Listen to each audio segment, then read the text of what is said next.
Salam uşaqlar, daha bir məsələnin izahına baxırıq. 71-ci sual. Deməli, bizə burada bildirilir ki, x o3 verilib, kütləsi 20-dir, atom sayda n-dir. Atom sayları n-dir uşaqlar.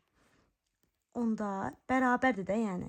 Mən bura, bunun atom sayı 4-dür, bunun atom sayı 2-dir. Bərabərləşdirmək üçün mən buranı bir 2a-ya vuraram, buranı da vuraram a-ya. Aydındır, ikisində də olar nə? 4a, burada olar 4-ə. Bunlar bizim n-lərimizdir. Kütləmiz 20-dir.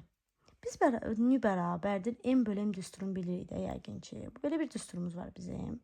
Bu düstura əsasən biz məsələni gedə bilərik. Daha rahat yoldur bu. Deməli, bizim birincinin mol miqdarı A-dır. Bura A-dır.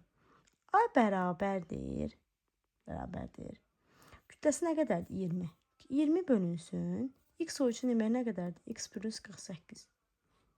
Digərində 2A bərabərdir. 36 bölünsün 40 üstə gəl x-a. Biz bunları hesabladıq.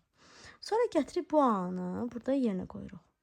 Bura yerinə qoyuruq. Burada olacaq 20 bölünsün x plus 48 bərabərdir.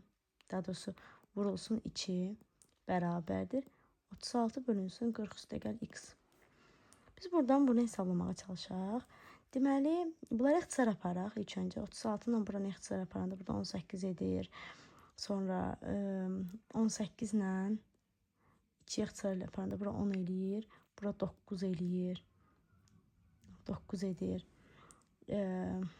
Biz bunu hesabladıq. Deməli, onu da 9-a böləndə, buranı da bura böləndə, burada biləcək 0,9.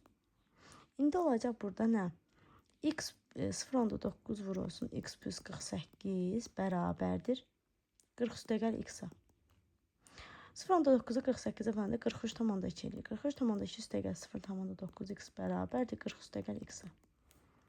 Və biz burada buraya edəcək 0,1 x bərabərdir 3,2-yə, x-imiz də bərabərdir 32-yə. Biz buradan 32-ni tapmış olduq. Deməli ki, bizim buradakı bu birləşməmiz 32 imiş. 32 elementimizi kükürtdü də bilirsiniz. 32 element kükürtdü. Bu qədər sadə.